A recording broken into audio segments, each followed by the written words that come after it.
CJ Stroud done lost his mind with the Matthew Stafford stuff. Like the Eli Manning thing, would you take Eli Manning's career over Aaron Rodgers because he'd win 2 rings as opposed to 1, etc.?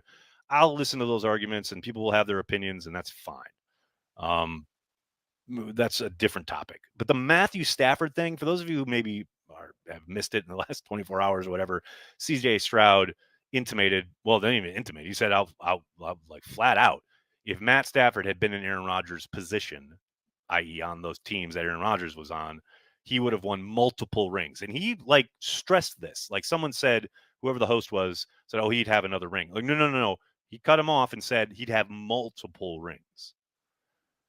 Like CJ Stroud has lost his mind.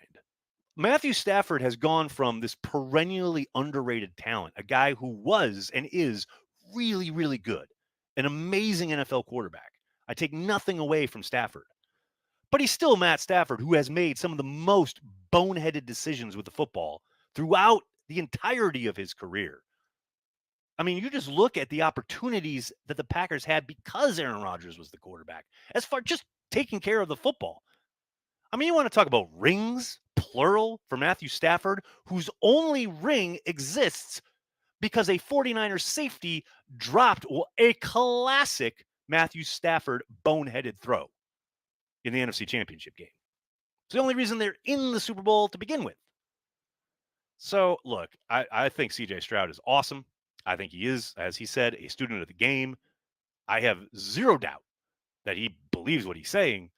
But man, the Matthew Stafford thing has gone full circle to where I remember 5, 6 years ago, like people thought Stafford was a bum and they talked all the time about, oh, he's awful. And like it was a joke that he got, with the Lions for so long, couldn't win, blah, blah, blah. And then he got traded to LA and McVay and the whole thing. And it was like he was talked down about all the time.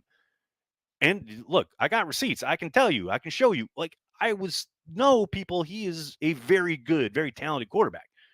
But now it feels like the pendulum has swung the other way, and people can't gas him up enough.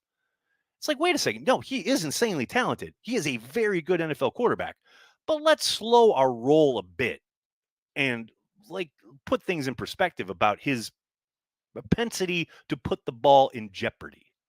Ball is life. The ball is life.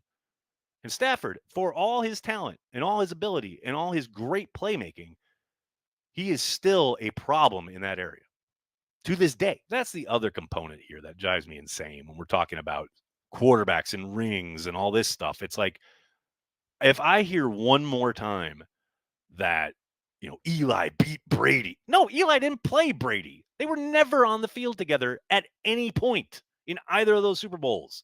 Stop it. Stop it. This isn't basketball. This isn't even, one-on-one. This is football, man. It's the ultimate team game. And yes, quarterbacks touch the ball. They are the most important player. I get all that. No question about it. Man, there is so much more that goes into it. Like, look at all the points Aaron Rodgers' defense gave up in those seasons where CJ Stroud is talking about how Stafford would have easily gotten a couple more rings. Give me a break, people.